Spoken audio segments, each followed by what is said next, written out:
Assalamualaikum warahmatullahi wabarakatuh.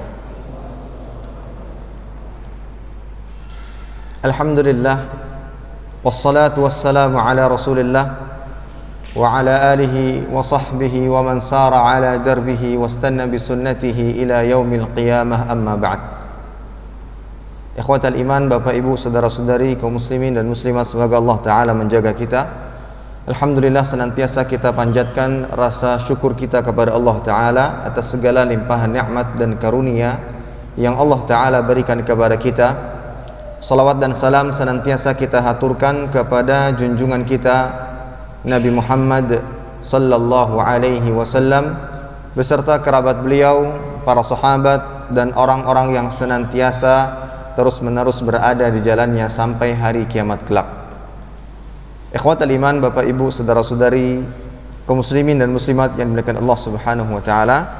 Alhamdulillah, kembali kita bisa melanjutkan kajian kitab Al-Irsyad ila Sahihil I'tiqad warad ala ahli syirk wal ilhad, atau panduan lengkap membenahi akidah yang ditulis oleh Syekh Shalih Fauzan hafizahullahu taala. Dan pada pertemuan kali ini kita akan membahas sebuah dakwah yang paling utama, yaitu adalah dakwah kepada tauhid dan dakwah kepada akidah. Di halaman 17, silahkan dibuka. Penulis dalam hal ini Syekh Shalih Fauzan hafizahullah ta'ala mengatakan, sesudah seorang muslim mendapatkan nikmat Allah Ta'ala berupa ilmu tentang akidah Islam dan berpegang kepadanya, dia wajib mengajak manusia kepadanya dalam rangka mengeluarkan mereka dari kegelapan-kegelapan menuju cahaya. Ikhwatal iman azanallahu wa iyyakum jami'an. Setelah kita mengetahui bahwa menuntut ilmu wajib, sebagaimana sabda Nabi sallallahu alaihi wasallam, talabul ilmi faridatun ala kulli muslim. Menimba ilmu wajib hukumnya bagi setiap muslim dan juga diperuntukkan bagi muslimah. Dan di antara ilmu yang wajib dipelajari yang pertama kali adalah ilmu akidah, karena ia merupakan pokok dan pondasi dalam agama Islam, yang mana tanpa pondasi tersebut, sebanyak apapun ibadah yang dilakukan seseorang, amaliyah yang dilakukan oleh seorang hamba, maka akan sangat mudah runtuh, akan sangat mudah goyah jika tidak memiliki pondasi yang kuat, yaitu akidah.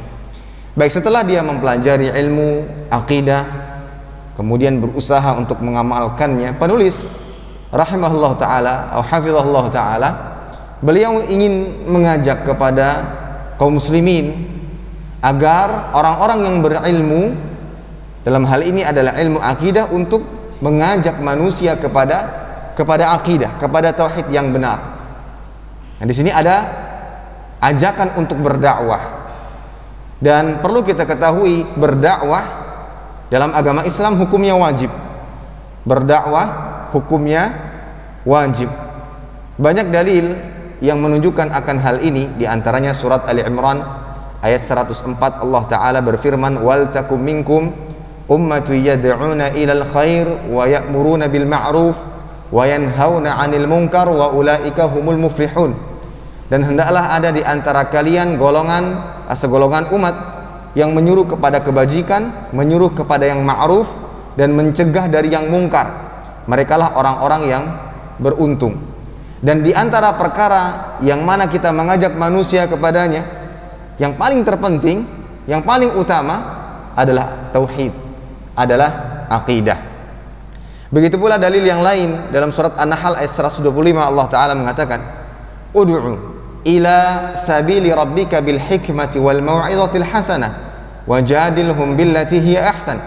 Serulah manusia kepada jalan Tuhanmu dengan hikmah dan pelajaran yang baik, dan bantahlah mereka dengan cara yang baik. Di sini juga terdapat perintah untuk berdakwah, perintah Allah Subhanahu wa taala untuk berdakwah. Kemudian dalam surat Al-Qasas ayat 87, Allah Ta'ala juga mengatakan, wad'u ila rabbik wa la takunanna minal musyrikin. Dan serulah kepada jalan Rabbmu, dan janganlah kalian termasuk menjadi orang-orang yang menyekutukan Tuhan, itu menunjukkan Allah Subhanahu wa taala.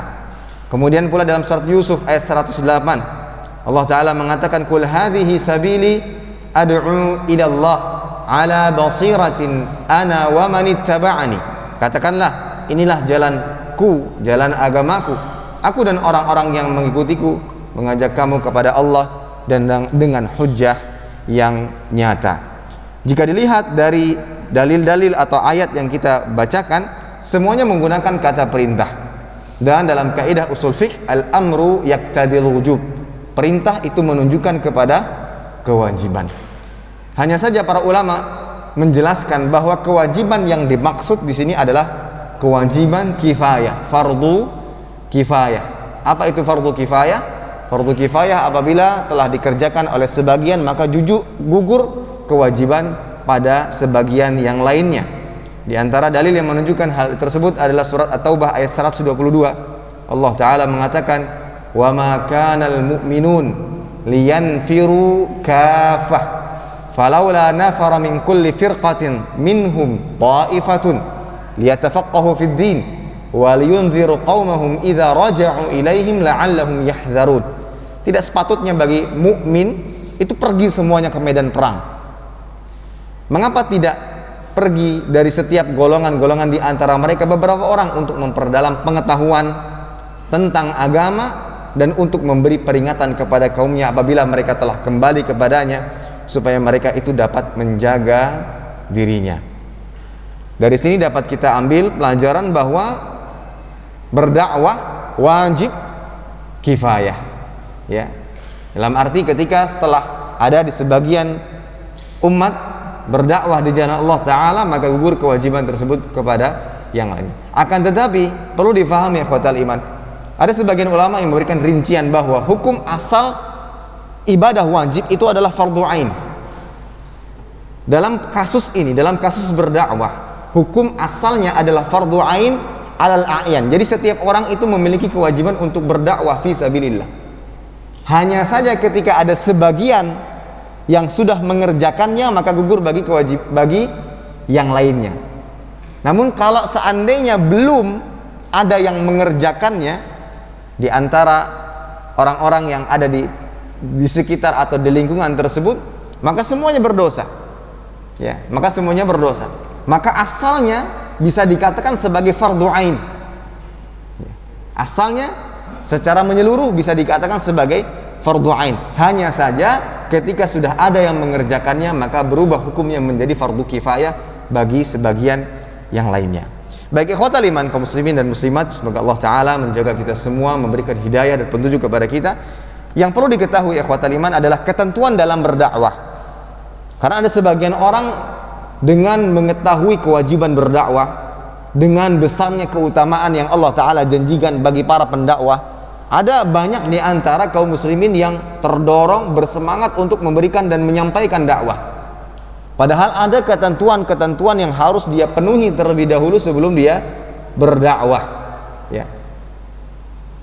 Syekhul Islam Ibnu Taimiyah rahimahullah taala mengatakan, orang yang ingin berdakwah, kata beliau, fala budda min hadhihi thalathah. Orang yang ingin berdakwah hendaknya memiliki 3 bekal. Yaitu yang pertama al-ilmu war-rifqu was-sabr.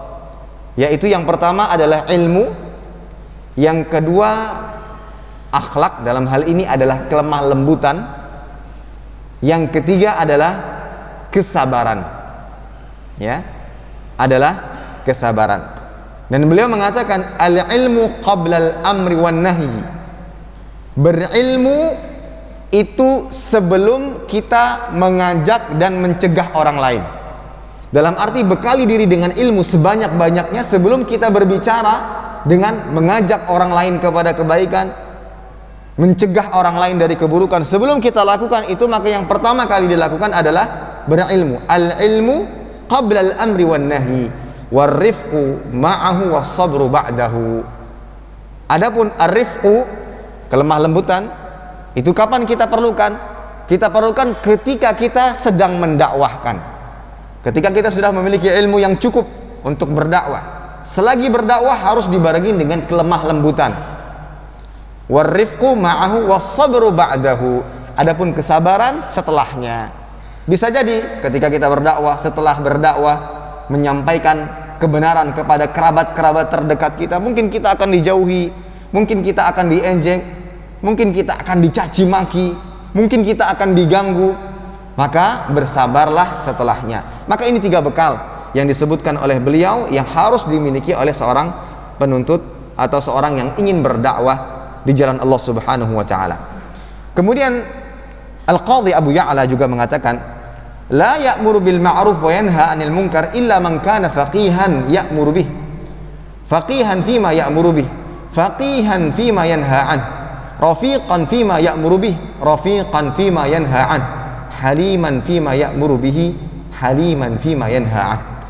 Tidaklah seorang melakukan amar ma'ruf nahi munkar, yaitu berdakwah di jalan Allah, melainkan ia haruslah menjadi orang yang berilmu pada apa yang ia perintahkan dan pada apa yang ia larang. Dia harus faham terlebih dahulu. Dia ini sedang mengajak orang lain. Ya, pada apa? Pada perkara apa? Perkara ini memang diperintahkan ataukah tidak? Ketika timbul permasalahan-permasalahan tertentu, pertanyaan-pertanyaan tertentu tentang permasalahan tersebut, dia harus menguasainya. Maka tidak sembarang dia berbicara tentang hal-hal tertentu dalam masalah agama kecuali dia menjadi seorang yang berilmu. Dan begitu pula ketika dia ingin mencegah orang lain, ya, menjauhkan orang lain dari keburukan, dia harus berilmu tentang hal tersebut. Kemudian rafiqan fima ya'muru bihi, rafiqan fima yanha 'an. Dan ketika berdakwah dia harus bersikap lemah lembut terhadap apa yang dia perintahkan. Dalam memerintahkan orang lain, mengajak orang lain kepada kebaikan, caranya harus dengan lemah lembut. Menjauhkan orang lain dari keburukan, caranya harus dengan lemah lembut. Haliman fima ya'muru bihi, haliman fima yanha 'an. Yaitu dia harus bersikap halim, sabar dengan apa yang dia perintahkan dan apa yang dilarang. Baik, maka ikhwatal iman azanallahu wa ikum jami'an, kita akan bahas satu persatu 3 bekal yang harus dimiliki oleh seseorang yang ingin berdakwah, terjun ke dunia dakwah. Yang pertama adalah berilmu terlebih dahulu. Hal ini sebagaimana yang tersirat dalam firman Allah Ta'ala surat Yusuf ayat 108. Allah Ta'ala mengatakan, qul, katakanlah wahai Muhammad, hadhihi sabili ad'u ila Allah ala basirah. Katakanlah, ini jalan agamaku, aku dan orang-orang yang mengikuti, mengajakmu kepada Allah dengan basirah, hujjah yang nyata. Nah, basirah di sini maksudnya adalah ilmu yang bersumber dari perkataan Allah Jalla wa Ala dalam Al-Quran dan juga perkataan Rasulullah Sallallahu Alaihi Wasallam dalam hadis-hadisnya, dalam sabda-sabdanya yang difahami dengan pemahaman yang benar, yaitu pemahaman orang-orang yang dekat dengan Nabi Sallallahu Alaihi Wasallam, yaitu para sahabat Nabi radhiyallahu ta'ala anhum ajma'in dan orang-orang yang mengikuti pemahaman mereka. Ya, maka dia harus berilmu terlebih dahulu berdasarkan perintah. Dia harus berilmu terlebih dahulu berdasarkan perintah. Maka tidak sah atau tidak boleh bagi seseorang berdakwah tanpa ilmu. Namun sangat disayangkan saat ini panggung-panggung untuk menyampaikan ilmu sekarang sangat mudah didapatkan. Banyak sekali orang-orang yang berbicara tentang ilmu tanpa ilmu, yang pada akhirnya kemurnian agama pun semakin terkotori dengan ucapan-ucapan, pendapat-pendapat yang tidak didasari dengan ilmu agama dari Al-Quran maupun dari hadis Nabi Shallallahu Alaihi Wasallam dengan perkataan menurut saya ini nggak masalah, menurut saya itu tidak masalah. Seringkali dia berbicara tentang agama tanpa didasari dengan ilmu. Syekhul Islam Ibnu Taimiyah memberikan nasihat. Beliau mengatakan, ada sebuah nasihat dari beliau, qad yuakhirul bayan wal balagh li asya ila waqti tamakkun kama akhara Allah subhanahu inzala ayah wa bayan ahkam ila waqti tamakkun Rasulullah sallallahu alaihi wasallam taslima ila bayaniha. Suatu penjelasan dan dakwah pada suatu masalah bisa saja diakhirkan hingga waktu yang memungkinkan, sebagaimana Allah Ta'ala mengakhirkan turunnya ayat dan penjelasan hukum hingga waktu yang memungkinkan saat Rasul sallallahu alaihi wasallam bisa menerima dan bisa menjelaskannya. Nah, ini diantara yang harus juga diketahui, yang harus diilmui bagi seseorang yang ingin berdakwah. Ya, bukan hanya sekedar ilmu agama saja yang dia bekali, yang dia miliki, akan tapi bagaimana cara menyampaikan dan mendakwahkannya itu bagian daripada ilmu yang harus dikuasai, sebagaimana yang telah dijelaskan. Baik, kemudian yang kedua, ikhwatal iman, berdakwah dengan akhlak dan kelemah lembutan, dan ini berdasarkan perintah Allah Ta'ala. Dalam surat An-Nahl ayat 125 Allah Ta'ala mengatakan, ud'u ila sabili rabbika bil hikmah wal mau'izatil hasanah wajadilhum billati hiya ahsan. Serulah manusia kepada jalan Rabbmu dengan hikmah, lemah lembut, dan pelajaran yang baik, dan bantahlah mereka dengan cara yang baik. Di sini dalil yang memerintahkan bagi orang yang ingin berdakwah harus dengan kelemah lembutan, harus dengan kelemah lembutan. Baik, terlebih lagi di zaman sekarang yang kebodohan, kejahilan merajalela di mana-mana, ya, maka lebih lagi kita memerlukan kelemah lembutan di dalam berdakwah. Dijelaskan oleh Syekh Abdul Aziz bin Baz rahimahullah taala, beliau mengatakan, hadzal asr asrul rifq was sabr wal hikmah wa laysa asrul syiddah. An-nas aktsaruhum fi jahlin fi ghaflatin wa itharin lid-dunya fala budda min as-sabr wa la budda min ar-rifq hatta tasil ad-da'wah wa hatta yablugha an-nas wa hatta ya'lamu. Kata beliau, zaman ini adalah zaman yang sangat perlu dalam dakwah itu kelemah lembutan, kesabaran, dan hikmah dalam berdakwah. Ya, bukan lagi zamannya yang kita berdakwah dengan keras, ya, tanpa ada kelemah lembutan, tidak dengan hikmah.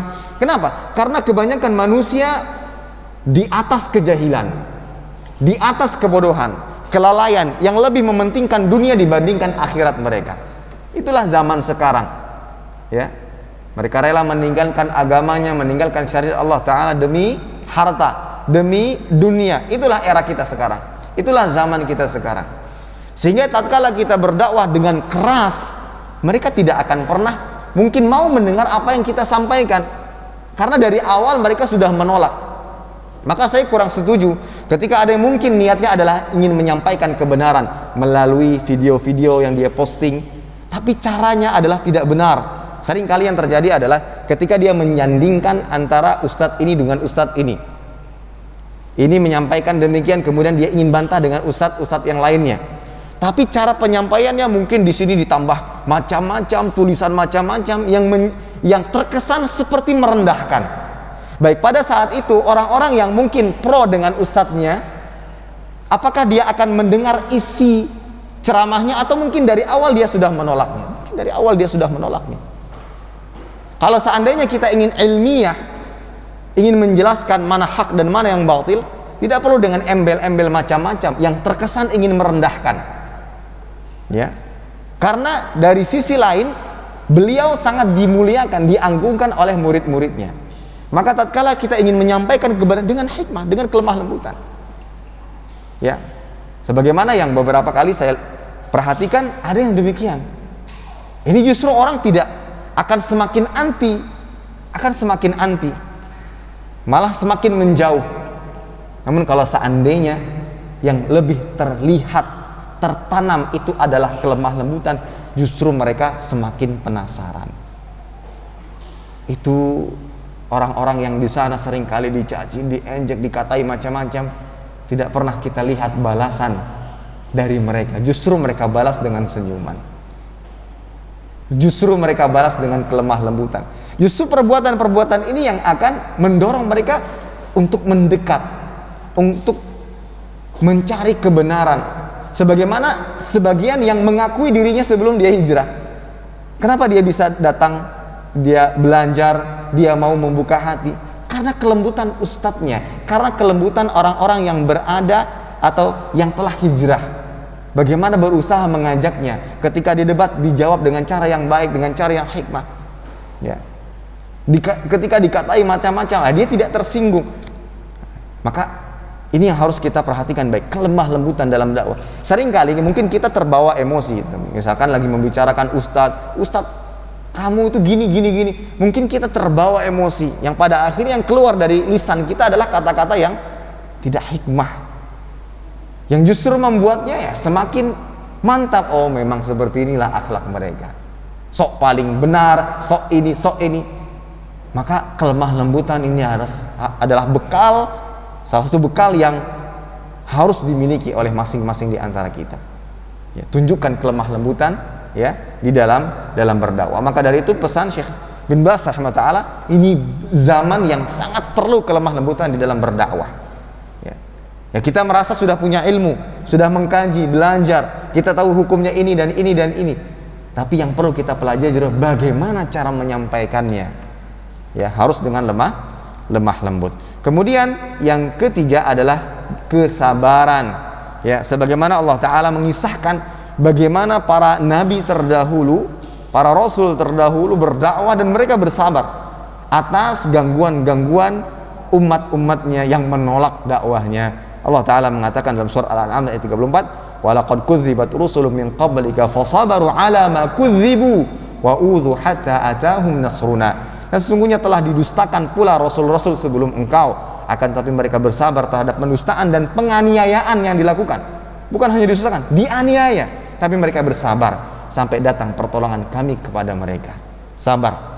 Ya, kita jangan hanya sekedar dengan cacian, makian, itu membuat kita tidak hikmah lagi dalam bersikap, dalam bertindak, atau membuat kita lagi tidak sabar, atau mungkin justru karena tidak kuat dengan gangguan lisan, akhirnya kita meninggalkan syariat, meninggalkan sunnah-sunnah. Maka ini sikap yang sangat tidak tepat.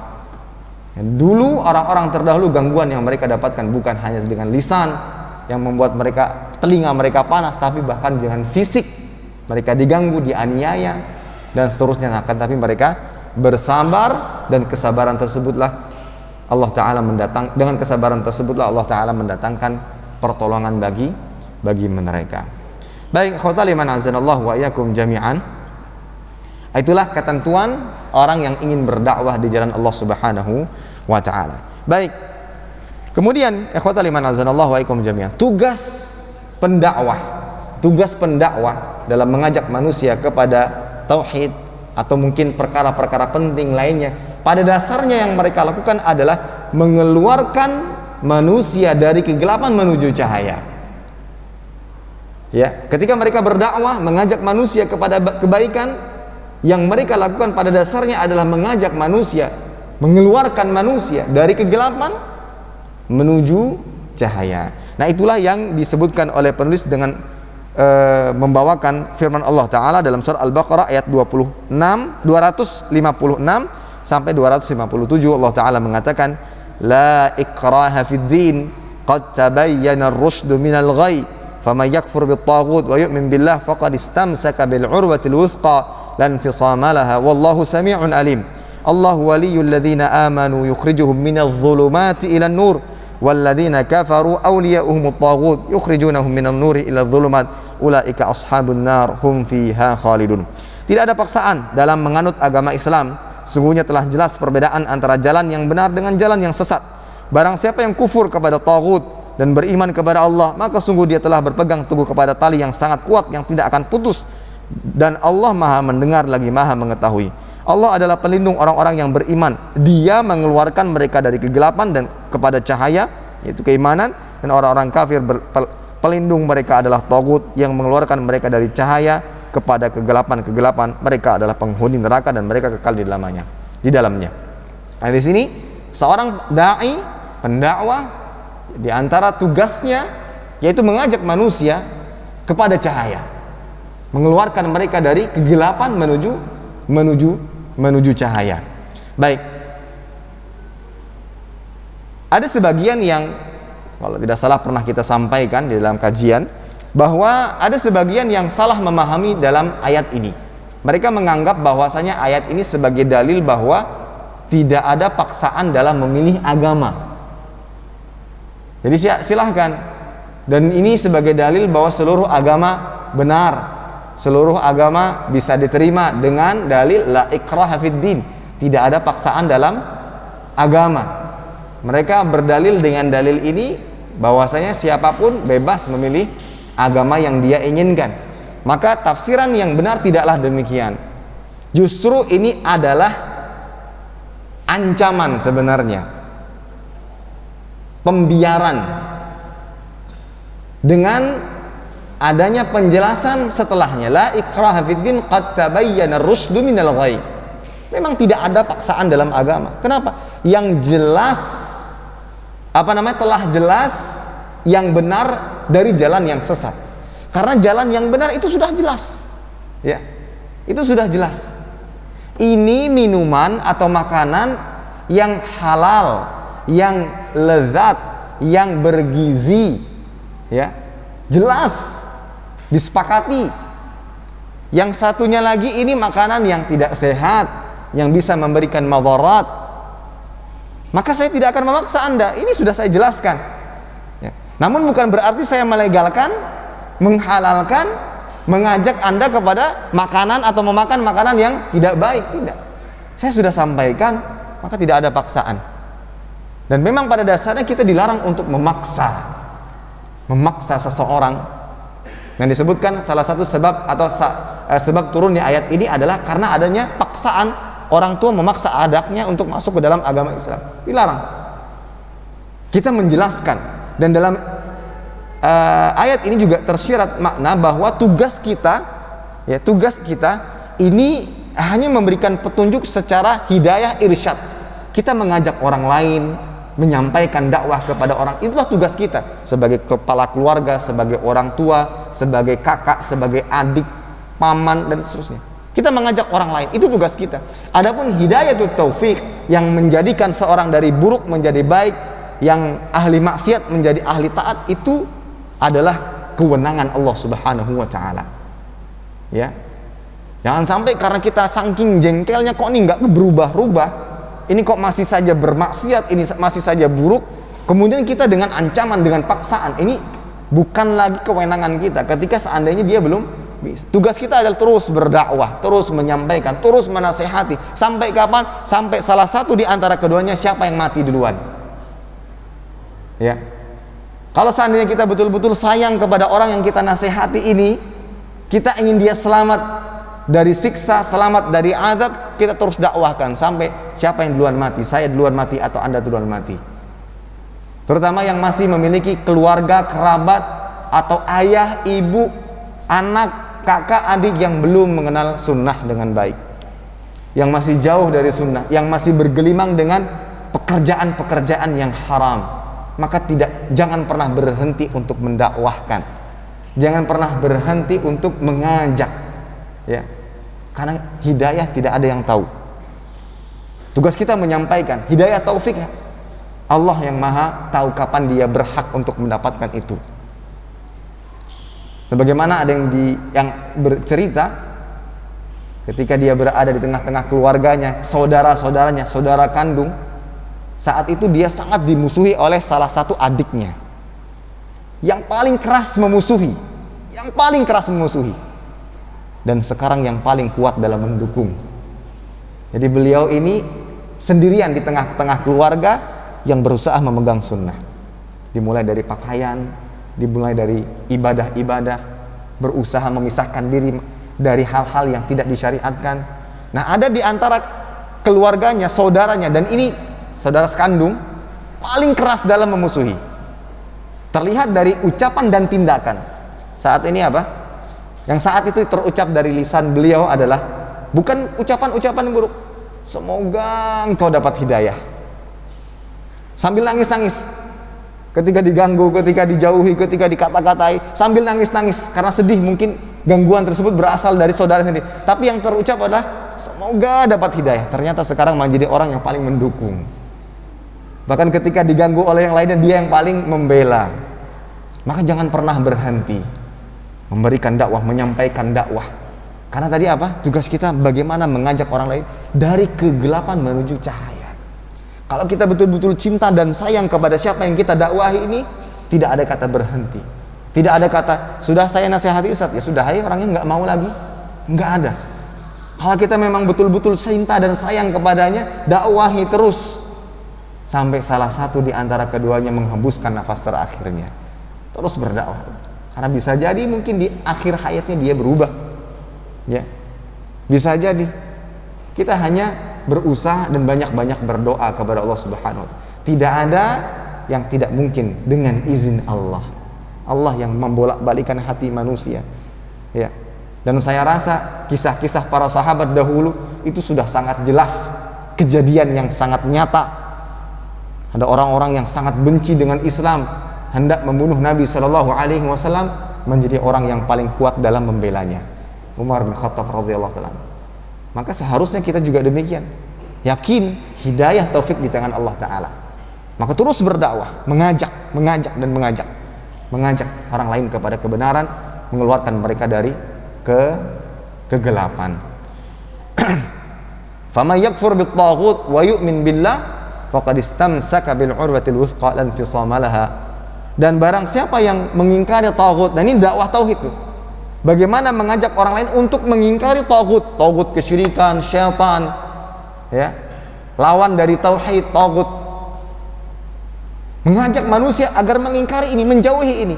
Nah, ketika dia sudah mengingkari ini dan dia bertauhid dengan tauhid yang benar, wa yu'min billah faqad istamsaka bil urwatil wuthqa, maka pada saat itu dia telah berpegang dengan tali yang sangat kuat. Ya, dengan tali yang sangat kuat. Ada yang mengatakan tali yang sangat kuat di sini adalah iman. Ada yang mengatakan tali yang sangat kuat dimaksud adalah Islam. Dan ada yang mengatakan tali yang sangat kuat yang dimaksud adalah kalimat la ilaha illallah. Dia akan tegar, tidak akan pernah goyah. Itulah kehebatan dari tauhid, dari akidah. Orang yang betul-betul berakidah, dia tidak akan goyah. Namun kebalikannya, orang yang mungkin ada banyak orang yang beribadah, ibadahnya banyak, dari amalannya banyak, tapi akidahnya nggak kuat, nggak kokoh, ya itu tadi dia akan sangat mudah goyah. Ketika dalam kondisi sempit, di masa-masa pandemi ini usaha sulit, ya, penghasilan sedikit. Yang dulunya terkenal sebagai ahli ibadah, banyak sedekah, namun ketika di masa-masa sempit, kemudian ada bisikan-bisikan, mending kerja ini aja, penghasilannya lebih banyak, ternyata riba, ternyata banyak gorornya, tapi karena akidahnya nggak kuat, dia tergiur dengan itu. Itu bahayanya ketika tidak memiliki akidah dan pondasi agama yang kuat. Nah, orang-orang yang beriman akan Allah Ta'ala keluarkan dari kegelapan menuju cahaya, sementara orang-orang yang tidak beriman justru dia akan keluar dari cahaya menuju kegelapan, dan mereka adalah penghuni neraka dan mereka akan kekal selama-lamanya. Wallahu a'lam. Silakan azan.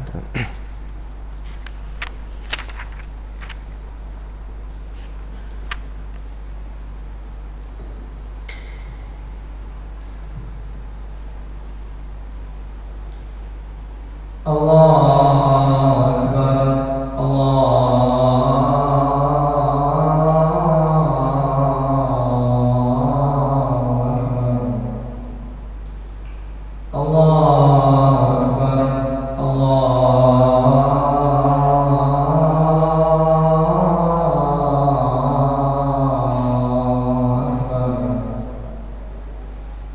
Asyhadu an la ilaha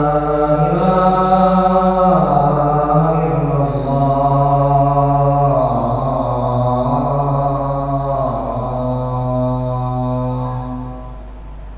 Asyhadu an la ilaha illallah.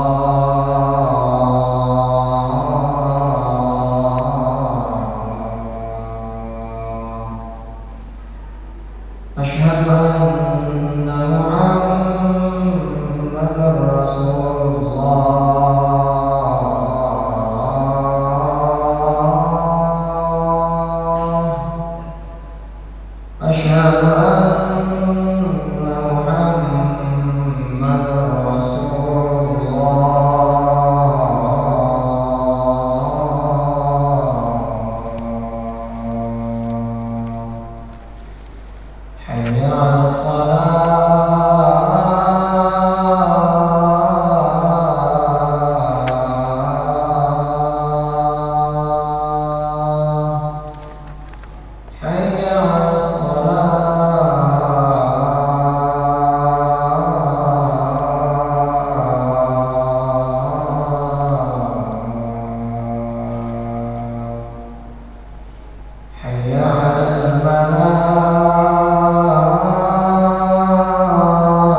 Baik, kita lanjutkan. Penulis rahimahullah mengatakan dakwah kepada akidah Islam merupakan awal dan prioritas dakwah semua rasul. Mereka tidak memulai berdakwah kecuali dengan dakwah akidah. Baik, mengapa akidah adalah prioritas dalam dakwah? Sebabnya yang pertama, sebagaimana telah disebutkan bahwa ini berdasarkan perintah dan contoh dari para pendahulu, yaitu nabi dan rasul. Ini alasan kenapa dakwah akidah menjadi dakwah yang prioritas, dakwah yang paling utama. Sebelum kita mendakwahkan orang lain kepada bab-bab tertentu, maka yang pertama adalah kepada akidah. Alasannya ini berdasarkan perintah dan berdasarkan contoh dari para pendahulu dakwah, yaitu para nabi dan rasul. Dalilnya adalah bagaimana disebutkan oleh penulis di sini. Yang pertama firman Allah Ta'ala dalam surat An-Nahl ayat 36. Allah Ta'ala mengatakan walaqad ba'atsna fi kulli ummatin rasulan an i'budullah wajtanibut taghut. Dan sungguh kami telah mengutus seorang rasul untuk setiap umat agar menyerukan sembahlah Allah dan jauhilah taghut. Dan ini tauhid dan ini adalah aqidah. Kemudian setiap rasul berkata kepada kaumnya saat pertama kali menyeru mereka, dalam surat Hud ayat 50 Allah Ta'ala mengatakan U'budullah ma lakum min ilahin ghairuh. Sembahlah Allah, sekali-kali tidak ada bagi kalian Tuhan yang berhak disembah kecuali Dia. Para rasul mendakwahkan ini dengan mengucapkan U'budullah ma lakum min ilahin ghairuh, seperti diucapkan oleh Nabi Nuh, Nabi Hud, Nabi Saleh, Nabi Syuaib, Nabi Ibrahim, Nabi Musa, Nabi Isa, Nabi Muhammad sallallahu alaihi wasallam dan seluruh Rasul Allah alaihi wassalatu wassalam. Baik, kemudian beliau mengatakan siapa yang mengetahui akidah ini dan mengamalkannya wajib tidak membatasinya untuk dirinya. Sebaliknya dia wajib mengajak manusia kepadanya dengan hikmah dan nasihat yang baik sebagaimana ia merupakan jalan para rasul dan orang-orang yang mengikuti mereka. Dakwah kepada akidah tauhid adalah asas dan titik tolak, ya, tidak ada sesuatu sebelumnya yang diserukan berupa menjalankan kewajiban dan menjauhi larangan sebelum akidah ini terwujud dan berdiri tegak, karena akidah merupakan pondasi yang mensahihkan segala amal saleh dan tanpanya amal saleh tidak diterima dan pelakunya tidak meraih pahala. Itu pentingnya kenapa dakwah tauhid yang pertama, dakwah tauhid yang diprioritaskan. Dan hal ini diajarkan oleh Rasul Shallallahu Alaihi Wasallam kepada sahabat-sahabatnya, ya, kepada sahabat-sahabatnya. Sebagaimana hadis yang menceritakan bahwa Rasul Shallallahu Alaihi Wasallam mengutus Mu'adz bin Jabal ke Yaman. Ini hadis yang masyhur. Rasul Shallallahu Alaihi Wasallam berkata kepadanya, Innaka ta'ti qauman min ahlil kitab, falyakun awwala ma tad'uhum ilaih syahadatu alla ilaha illallah. Sesungguhnya engkau akan datang kepada suatu kaum dari ahli kitab, maka hendaklah perkara pertama yang engkau serukan kepada mereka adalah syahadat la ilaha illallah. Ini pertama kali didakwakan. Kalau diterima baru beralih kepada permasalahan apa yang diwajibkan kepada mereka, seperti sholat 5 waktu sehari semalam. Kalau seandainya diterima, lanjut kepada berikutnya, yaitu kepada zakat, sebagaimana ditunjukkan di dalam hadis. Ya, inilah metode dakwahnya para nabi dan para sahabat. Mereka pun mengikuti apa yang diajarkan kepada mereka pada proses dakwah. Yang pertama kali adalah dakwah kepada tauhid. Jangan kita terkadang mungkin kita terlalu terburu-buru dan tergesa-gesa. Nanti mereka bagaimana gini. Sejarah membuktikan ketika tauhid yang pertama kali didakwahkan itu akan sangat berpengaruh kepada konsistensi dan keistiqomahan hamba dalam beramal soleh. Itulah yang kita lihat saat ini. Ya, 13 tahun Rasul Shallallahu Alaihi Wasallam dakwahnya cuma satu, tauhid, mengajak mereka kepada tauhid. Nah, kita sudah sesering apa mendakwahkan tauhid di tengah keluarga kita? Sebanyak apa? Ya.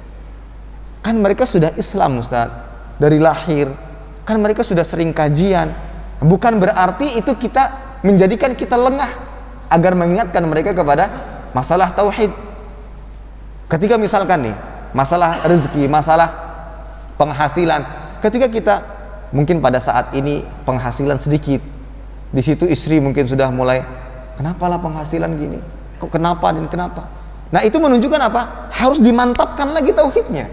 Orang yang bertauhid dia tidak akan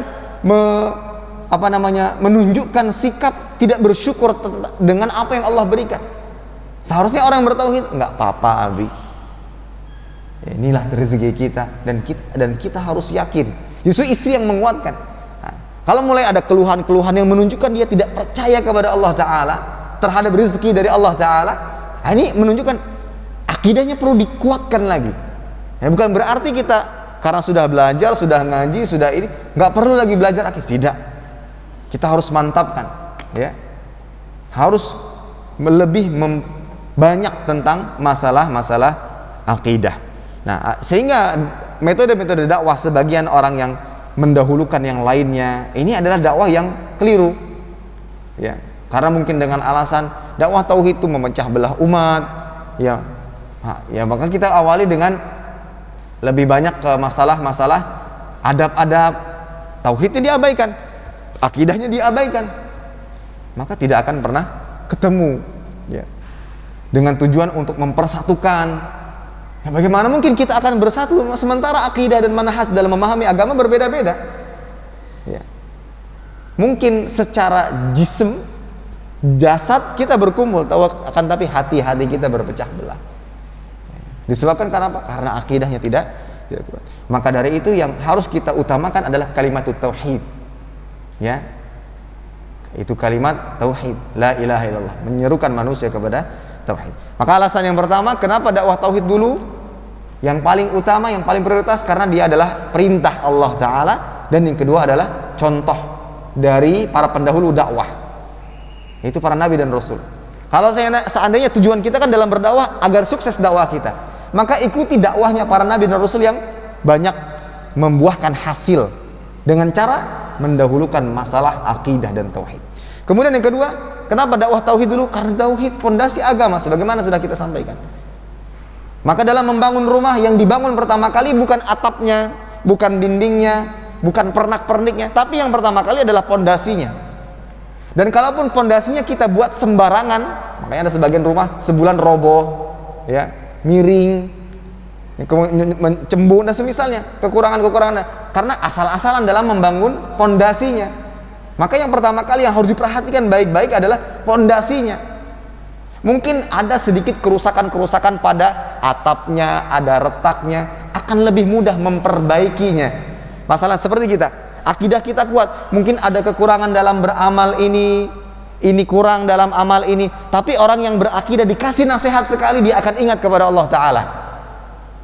Itu kan mudah. Tapi berbeda kalau yang rusak dari bawah pondasinya, maka yang di atas atap itu harus dihancurkan, semua dihancurkan, akan lebih sulit. Ya, ini alasan yang kedua kenapa harus dakwah tauhid, karena dia adalah pondasi. Ya, dia adalah pondasi di dalam agama Islam. Kemudian yang ketiga, kenapa dakwah tauhid? Karena walaupun ada sebagian orang beralasan kan banyak sudah muslim, masih banyak di antara kaum muslimin yang sangat jauh dari tauhid yang benar. Ya, mereka memahami tauhid hanya sebatas yakin bahwa Allah itu Maha Esa, Allah mengatur alam semesta. Dengan itu saja sudah dikatakan orang bertauhid, kurang. Maka dari itu kenapa para ulama pada akhirnya menjelaskan dan membagi tauhid, bukan dalam rangka membagi-bagi, bukan, akan tapi dalam rangka menjelaskan tauhid itu bukan hanya sekedar mengakui Allah Maha Esa saja, tapi apa? Bagaimana ibadah kita hanya kepada Allah Ta'ala, bagaimana akidah atau keyakinan hamba terhadap nama-nama dan sifat Allah Ta'ala, bagian daripada tauhid. Kan? Ada sebagian yang dia meyakini Allah Maha Esa, tapi ketika berdoa juga berdoa kepada selainnya. Nah, ini tidak benar. Ini sebab yang ketiga kenapa harus dakwah tauhid dulu. Dan dakwah tauhid nggak boleh berhenti, karena masih banyak di antara umat yang jauh dari tauhid. Dan tahuilah ketika kesyirikan merajalela di mana-mana, itu di antara sebab turunnya bala. Nah, harus ada yang mempertahankan dan memperjuangkan tauhid. Kemudian yang keempat, yaitu bahayanya kesyirikan. Bahayanya kesyirikan. Ya. Karena kesyirikan adalah penyakit yang sangat besar, yang harus dibinasakan, yang harus dihancurkan, yaitu dengan mendakwahkan tauhid. Dan ini akan merusak amal-amal percuma tanpa jika masih ada kesyirikan di dalam dirinya, maka harus dengan diobati dengan mendakwahkannya dengan tauhid. Itulah 4 alasan kenapa dakwah tauhid dahulu. Kenapa harus didakwah? Harus dakwah tauhid terlebih dahulu. Kemudian ikhwatal iman azanallahu hukum jami'an, dan di halaman 20 penulis juga mengatakan bahwa kalau secara urutan siapa dulu, bukan apa yang didakwakan, tapi siapa yang didahulu didakwahi, maka yang pertama adalah orang-orang yang terdekat, ya, orang-orang yang terdekat. Sebagaimana firman Allah Ta'ala dalam surat Asy-Syura ayat 214, wa anzir ashiratakal aqrabin, dan berilah peringatan kepada kerabat-kerabatmu wahai Muhammad yang terdekat. Kemudian pula di dalam surat At-Taubah ayat 123, ya ayyuhalladzina amanu qatilul ladzina yalunakum minal kuffar wal yajidu fikum ghilzah wa'lamu annallaha ma'al muttaqin. Wahai orang beriman, perangilah orang-orang kafir yang di sekitar kalian, dan hendaklah mereka merasakan sikap keras dari kalian, dan ketahuilah bahwa Allah beserta orang-orang yang bertakwa. Nah, yang digaris bawahi adalah perangilah orang-orang kafir yang ada di sekitar kalian. Nah, ini juga dalil bahwa pertama yang kita dakwahi adalah orang-orang yang terdekat terlebih dahulu. Ya, orang-orang terdekat terlebih dahulu. Jangan sampai kita fokus kepada yang lainnya sementara keluarga kita, istri kita masih sangat jauh dengan agama. Wallahu alam, mungkin ini dulu yang bisa disampaikan. Mudah-mudahan bermanfaat. Kurang dan lebihnya mohon maaf. Insyaallah di pertemuan berikutnya kita masuk kepada pokok-pokok akidah Islam. Kita tutup dengan doa kepada majelis. Subhanakallahumma bihamdika asyhadu an la ilaha illa anta astaghfiruka wa atubu ilaik. Wassalamualaikum warahmatullahi wabarakatuh.